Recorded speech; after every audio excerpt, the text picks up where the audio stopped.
kapurihan, ingatan at lingapin ang mga sasakay dito, at sa tulong ng iyong mga anghel, iligtas sila sa panganib at sakuna, sa pamagitan ni Kristong aming Panginoon. Amen.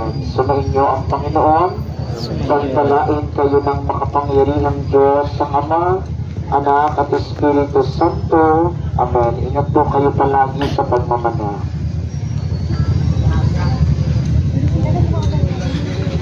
Ama namin, sumasalangit ka, sa Panginoon mo, mapasa amin ang kaharian mo, sundin ang loob mo, dito sa lupa para lang sa langit.